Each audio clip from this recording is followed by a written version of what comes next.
तुम्हारा जन्मों से मथारी होली। छोरी ने डिस्ट्रिक्ट में टॉप किया है और जिसकी खुशी में हवेली में बड़ा जश्न भी रखा गया था।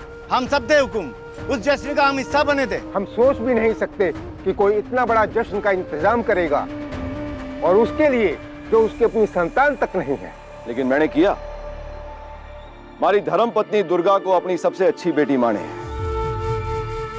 हमारे बेटे अनुराग से ज्यादा प्यार करे हैं दुर्गा को और हमारे परिवार का हर सदस्य दुर्गा को परिवार का अटूट हिस्सा माने हैं। पानी भाई कई बार दुर्गा के ब्याह की बात उठा चुकी हैं, पर मैंने इस बात पर ध्यान क्यों नहीं दिया, क्योंकि मैं जानूं दुर्गा अभी ब्याह क्यों नहीं करना चाहती। दुर्गा तो केवल पढ़ना चाहती है, अपने पांव पर खड़ा होना चाहती है। और दुर्गा तो हमारे बीच यहां मौजूद है। मैं इसे आप सबकी अदालत में लेकर आया हूं। अगर मारे से दुर्गा की परवरिश में कोई कमी रह गई हो तो मारे को क्षमा कर देना।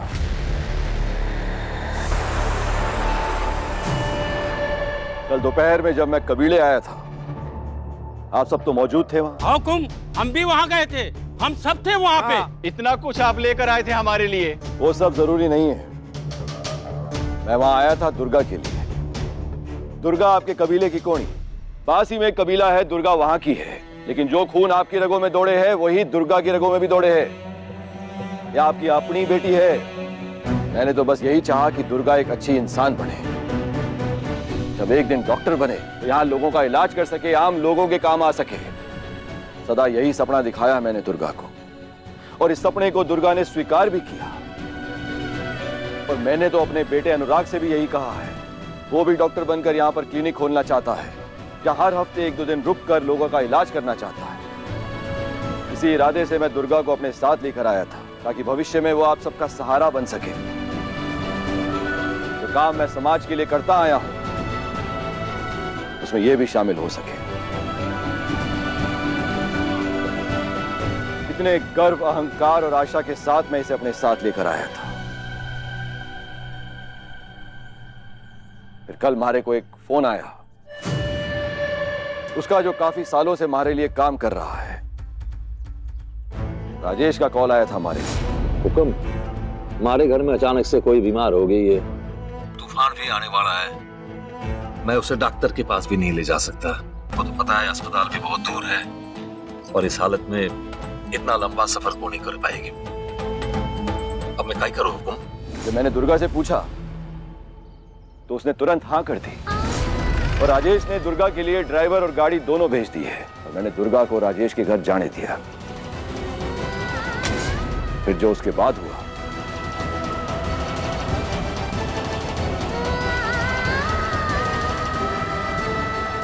क्या हुआ हम जानना चाहते हैं। हाँ, हम सब जानना चाहते हैं। मारे को समझ नहीं आ रहा कि यह बात मैं कैसे बोलूं। जिस पर मैंने सबसे ज्यादा भरोसा किया उसी ने मारे को धोखा दिया।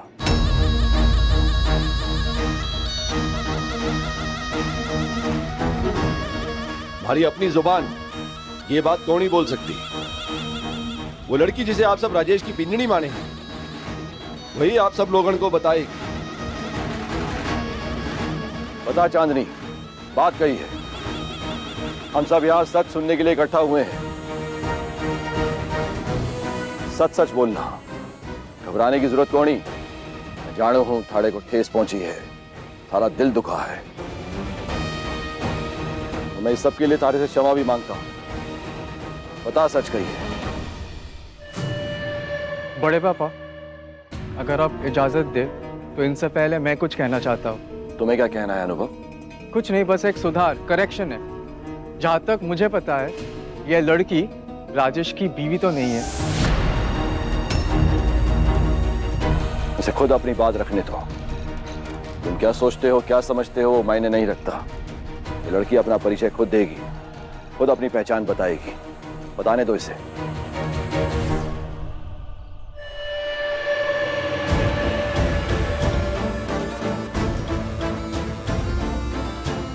मुझे इतना अच्छा बोलना तो नहीं आता, लेकिन मुझे आप लोगों के सामने बोलना पड़ रहा है।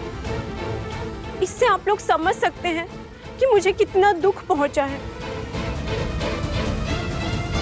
राजेश ने मुझसे शादी का वादा करके अपने घर पर लेकर आया और मैंने भी उसकी बात मान ली, ये सोचकर कि आज नहीं तो कल हमारी शादी हो जाएगी।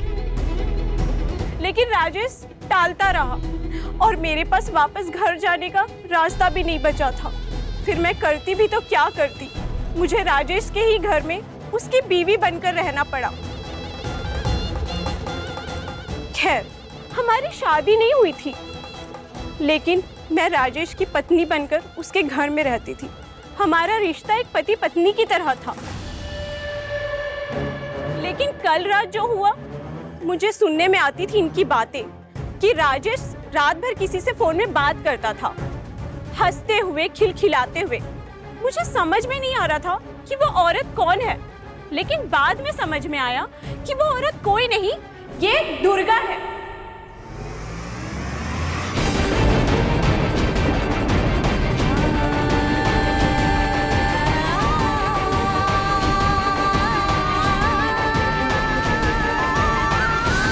और राजघराने की सदस्य होने के कारण मैं इसके खिलाफ आवाज भी नहीं उठा पाई। कल राजेश ने मेरे ही सामने हुकुम को फोन घुमाया और कहा कि मेरी तबीयत बहुत ज्यादा खराब है, मुझे वो अस्पताल नहीं ले जा सकता क्योंकि बाहर तेज तूफान है। और राजेश ने हुकुम से ये कहा कि वो मेरे इलाज के लिए दुर्गा को घर भेज दे। और ये दुर्गा मेरे इलाज का बहाना लेकर मेरे घर पे चली आई और मेरे ही सामने मेरे पति राजेश के करीब जाने लगी। मैंने तो दुर्गा से ये तक भी कहा कि मैं ये बात किसी को नहीं बताऊंगी, वो मेरे कमरे में आकर सो जाए, बाहर तेज तूफान है और सुबह होते ही तुम अपने घर चली जाना। लेकिन ये दुर्गा मेरी बात बिल्कुल भी नहीं सुनी और राजेश के कहने पर कमरे में चली गई। मैं सारी रात रोती रही। मैं यहाँ अपनी जिंदगी का इंसाफ मांगने आप लोग के सामने आई हूँ। मेरी जिंदगी में जो कुछ होना था वो हो गया, लेकिन ये लड़की दुर्गा, इसने पाप किया है, किसी के होने वाले पति के साथ रात बिताई है। तो क्या ये अब समाज में खुला घूमेगी, अपने घर वापस जाएगी? इन सब का फैसला आप सभी को करना होगा। अनुभव, मैंने ना दुर्गा को रिक्वेस्ट करके कुछ रोक लगाई थी। उसे रिक्वेस्ट किया था कि प्लीज किसी भी हाल में राजेश के घर पे नहीं जाना है, कुछ भी क्यों ना हो। ये भी समझ में आता है कि पापा ने बोला तो वो मना नहीं कर पाई होगी, पर रात गुजारने की क्या जरूरत थी वहां पे। कॉल कर रहा हूँ, कॉल नहीं उठा रही। अरे तुम्हें भी कॉल किया था मैंने। यहाँ पर नेटवर्क का प्रॉब्लम रहता है, आपको तो पता ही है। हाँ, बस यही सोच के मैं चुप हो गया ना। अभी आप अच्छे से एग्जाम दीजिए भाई, और एग्जाम्स खत्म करके फिर यहाँ आइए। पता नहीं आपके आने से कुछ बदल सकेगा कि नहीं, लेकिन आना जरूरी है। अरे कुछ बदलेगा या नहीं, मतलब क्या होता है यार? क्या फिर तुम? अभी और बात नहीं कर सकते, आप पहले अपना एग्जाम खत्म कीजिए। रखता हूँ, बाय।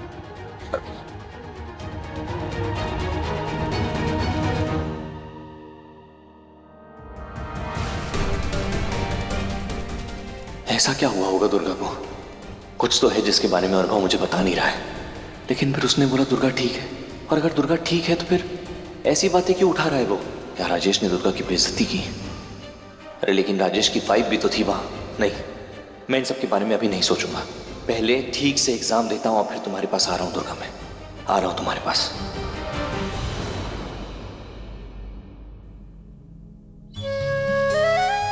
दुर्गा, तुम्हें पता है ना मैं तुमसे कितना प्यार करता हूं, और तुम ये भी जानती हो ना कि मेरा प्यार सच्चा है। प्रॉमिस करो तुम किसी और से कभी शादी नहीं करोगे।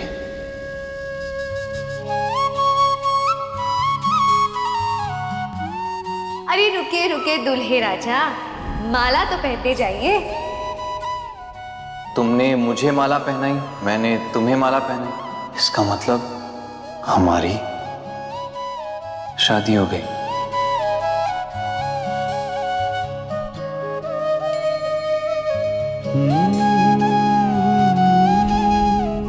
दुर्गा, उसी गाड़ी को घर की तरफ वापस लेकर तुम चली जाओ। आपको भरोसा नहीं है मुझे? अरे बात भरोसे की नहीं है, वो आदमी अच्छा नहीं है दुर्गा। क्यों रो रही हो? तुमने तो ये बखेड़ा खड़ा किया है। पढ़ लिख कर डॉक्टर बनने वाली थी ना, पर ये राजेश जैसे आदमी के साथ। छी दुर्गा दीदी, ये क्या कर दिया आपने? उसका नाम थोड़ी जचता है आपके साथ। उसकी एक बीवी है जिससे उसने तलाक लिया है और वो उसी के घर पे रह रही है, और वो दूसरी लड़की उसकी बीवी नहीं है, बीवी जैसी है, फिर भी आपने उसे चुना। जवाब दीजिए दुर्गा दीदी, हम सबको आप पर कितना गर्व था, पर आपने तो हमारे गर्व करने की वजह ही खत्म कर दी। आज हुकुम ने हमें आपकी शादी में बुलाया है, इसीलिए हम आए हैं, वरना हम नहीं आते। दिल से तो इस शादी को मान नहीं सकते ना हम। आपसे पढ़ाई में बहुत खराब है हम, समझदार भी कम है, लेकिन इतनी बड़ी बेवकूफी हम भी नहीं करेंगे। अपनी गलती का एहसास हो रहा है अब? रो क्यों रही हो? कितना साथ दिया हुकुम ने तुम्हारा, तुम्हारी पढ़ाई में कितनी मदद करी। अब जब वो आएंगे, उन्हें सब पता चलेगा, तो वो क्या कहेंगे? अब रोने से क्या हासिल हो जाएगा? उसके घर रात कैसे बिता ली तुमने दुर्गा? उसकी बीवी के मना करने के बावजूद? जितना झमेला तू इट्ठे करेगी, उतनी ही मुसीबत में थाड़ा वो कुंवर सा फंसेगा। वो फोटो कॉलेज और अस्पताल में सबके पास पहुंच जाएगा। बहुत बड़ी बेइज्जती होगी, निकाल दिया जाएगा वहां से, फिर आगे की पढ़ाई ना हो पाएगी। और ये पूरा किस्सा हुआ भी तब जब हवेली में कोई भी नहीं था। और आपकी बड़ी माँ, वो आपसे कितना प्यार करती है। जब उन्हें पता चलेगा, पता क्या चलेगा, अब तक तो उन तक खबर भी पहुंच गई होगी। अगर आप इस घर की बेटी होती तो क्या आप ये सब करती? आपने ये साबित कर दिया कि आप इस परिवार का हिस्सा नहीं हो। चलो चलो चलो, तैयार हो गई हैं? अभी तक तैयार को नहीं किया इसे? हाँ, अब और समय को नहीं दे सकती मैं। बड़े कुंवर सा कह रहे, ब्याह का मुहूर्त निकल जाएगा।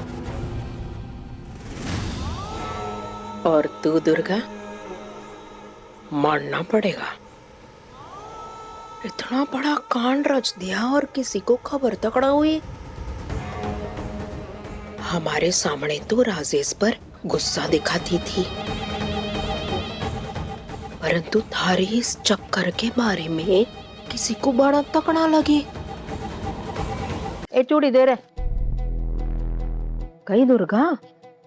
हाँ, अब समझ में आ रहा है। राजेश थारे को किसी और के साथ देखता था तो भड़क जाता था, है ना? मने तो यही लगता है। छोड़ो, अब अपना नया संसार बसाओ दुर्गा। तू जिसकी हकदार है ना, वही मिल रहा है थाने। अब दुनिया वाले जो भी बोले, मारे को ना राजेश बुरा इंसान को नहीं लगता है। थारा ध्यान रखेगा वो। कई दुर्गा, तू भी पढ़ ली है, जितना सीखना था ना सीख लिया। अब आगे पढ़ाई करने की जिद को नहीं करना, समझी?